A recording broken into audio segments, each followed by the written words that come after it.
Hello, today's video will discuss measures of central tendency and variation, or measures of center and variation. We're starting to talk about statistics now instead of just probability. And the beginning part of statistics that we're going to start with is measures of central tendency. These are things that you've heard of before, like mean, median, and mode. And all that it means to be a measure of central tendency is a value that describes the center or the middle of the data. And like I said, you've heard of most of these before. For mean, we are going to use a Greek letter to represent this. And this is pretty common in statistics. It looks kind of like an M, but it has this long stick, or you could say it kind of looks like a U, either one. Which it's kind of funny that it looks like an M and a U because it's actually called mu. That's how you say it. All right, so the Greek letter mu, it represents the mean, and the mean is just the average. Okay, we've learned this plenty of times before. We know what the average is. We also have the median, which is the middle value. And keep in mind, this is when it's ordered from least to greatest. And finally, the mode, and there can be more than one mode, is the most repeated value, or the most common value, however you want to think of it. We're going to start with number 1 and go ahead and do an example of each of these 3 measures of central tendency. So to find the mean, this is just the average, we are going to add all of these numbers together. And when you add them together, you will get 471. And then we divide by how many terms there are, or how many numbers there are. And we have 9 numbers. And that value is going to give us 52.3 repeating. So that's what we will put in this blank. Now the median is the middle number once we've put these in order from least to greatest. So I'm going to start with the smallest number, which is 35. And I like to either mark these out or put a check mark. Since we still have to do the mode, I don't know. It's up to you, however you want to do it. I'm going to mark it out. Okay, then 46. Then it looks like 51, but 51 is actually on here twice. Then we have 53. 58 is on here twice. Then 59. Then 60. And that's everything. So now we know we have 9 numbers because we counted up here for the average.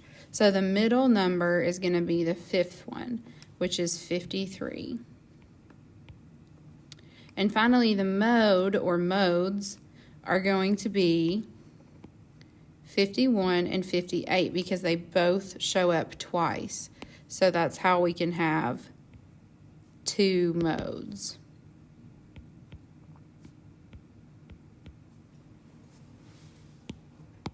The next section we're going to talk about looks a little bit intimidating, but it's not as bad as it looks, I promise.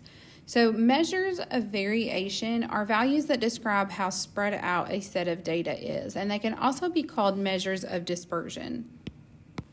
So when you think of variation and how spread out the data is, think about it says measures of dispersion as well. So, when you disperse something, you spread it out among people or among something. So these just are 2 different ways of saying how spread out the data is. Now we're going to talk about mean absolute deviation. And this just means the average distance of each value to the mean. So just how far away from the average the data actually is. So you can see on this example, I wrote down here, find the distance, always positive, from each value to the mean and add all those values together. divide by the total number of values.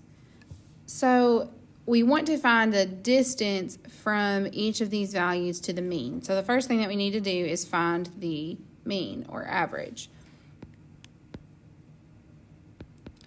And in this case, we're going to add these numbers up and divide by 6, and we should get 79.83 as our mean or average. Then we are going to take each number and subtract the mean from it. So 85 minus 79.83, 85 minus the mean, is 5.17. Now when we do 74 minus the mean, we're going to get a negative number, but we're talking about distance, and distance cannot be negative. Think of it as absolute value. That's how we talk about absolute value, is it means distance from 0. So in this one, we're not going to use negative numbers. We're just going to use the number itself even and make it positive. So 74 minus 79.83 is negative 5.83, but we're going to just use the positive version. Then the distance from 88 to the mean is 8.17.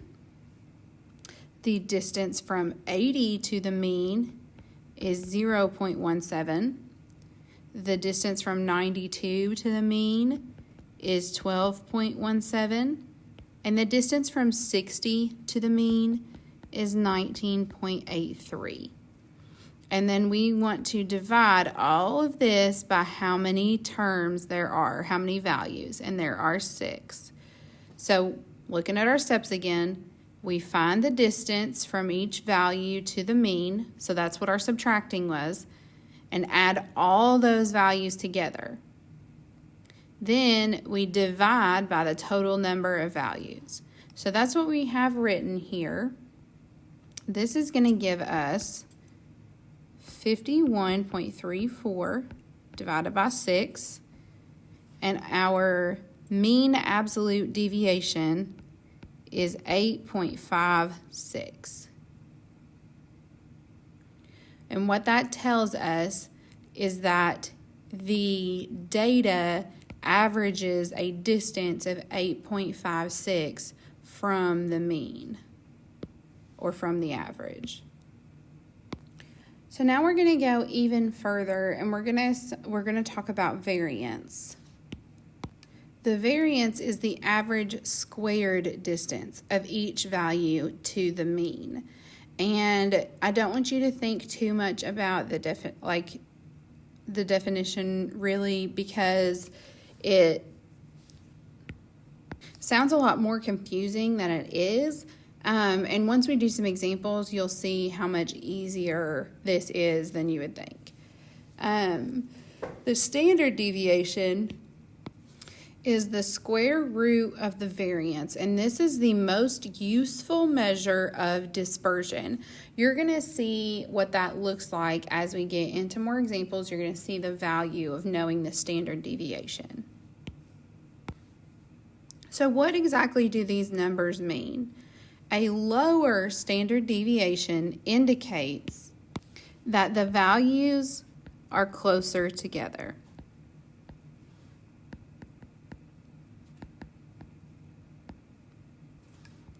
A higher standard deviation indicates that the values are more spread out.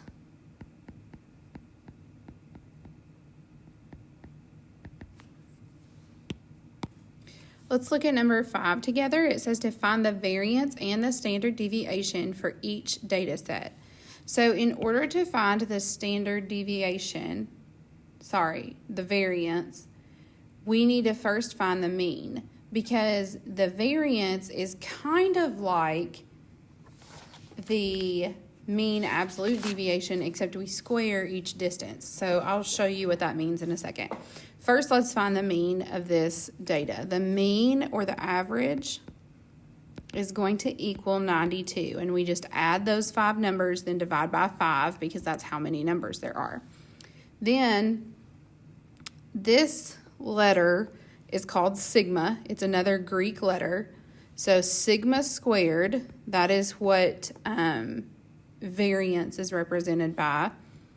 that is going to equal the distance from between each value and the mean squared, added together, and then divided by the number of numbers there are. Once we write this out, you'll understand what I mean.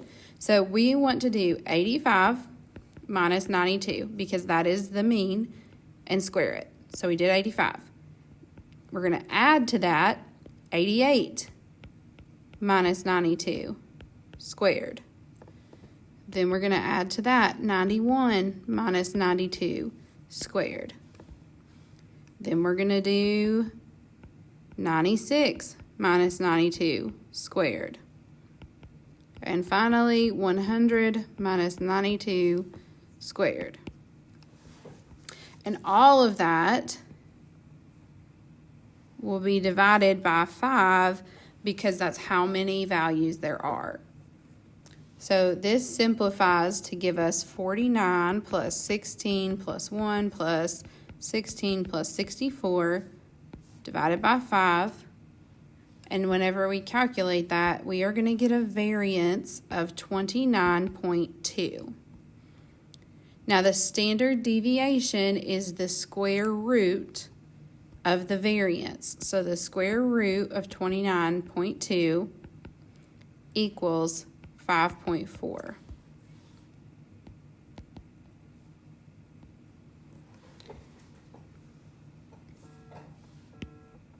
Now, thank goodness, we have a calculator way to do this. So we've got the instructions for our calculator, and we've got another example to do. So let's move on over to the TI-84 and look at that. And then we'll do an example with Desmos. All right, to find variance and standard deviation, we're going to just follow these steps. The first thing that we're going to do is hit Stat, which is this key right here. So we're going to click Stat. And then it brings up a list and it says Edit. We want to hit Enter. We want to edit these lists. If there is anything in your list already, you can hit the up arrow and highlight the name of the list. Then hit Clear and Enter. And it will clear everything in the list instead of having to clear each line. All right, then it says to enter the data values in L1. So we are under L1. We are just going to type in each data value and hit enter. So 3, then 4, 7, 8, 11, 12, 12, 15, and 19. And sometimes I like to count how many values there are to make sure I didn't skip any. We have 9 values over here, and I listed 9 values here. You can see that if I entered one more, that would be number 10, so that means I've done 9. Now it says to hit Stat again, so remember that is this button. And we're going to go over to Calc and choose option number 1. This one says to just hit enter, but I believe it is based on an older calculator. So we are going to have to hit enter a couple of times. We want to make sure that first list says L1, make sure the frequency list is blank, which is what it is right now, and then highlight calculate and hit enter. And you are going to see this value, sigma x. And that value is our standard deviation. So we will write that value right here. Then to find the variance, we just square that value. So we're just going to type into our calculator 4.86 squared, and that will give us 23.62. Now I want to show you quickly how to do this in Desmos. In Desmos, when you pull up your screen, I already have the keyboard pulled up, but you may have to click on it and get it there. You are going to go to Functions and click Stats. And then you're going to use this STDEVP. And there's 2 different standard deviations on Desmos, it's important that you use this one. You do not want that one. Standard deviation P. And honestly, I'm not sure what the P means. I just know that that's the one that gives us the right answer. So we're going to click that. And then we're going to type our list of numbers in separated by commas. So 3, 4, 7, 8, 11, 12, 12, 15, 19. And hit enter. That will give us the standard deviation. Once again, we write down the 4.86 in the standard deviation blank, and then we just type in 4.86 squared to get 23.62 as our variance. That is all for today's video. Thank you guys so much for watching, and I hope you have a great day.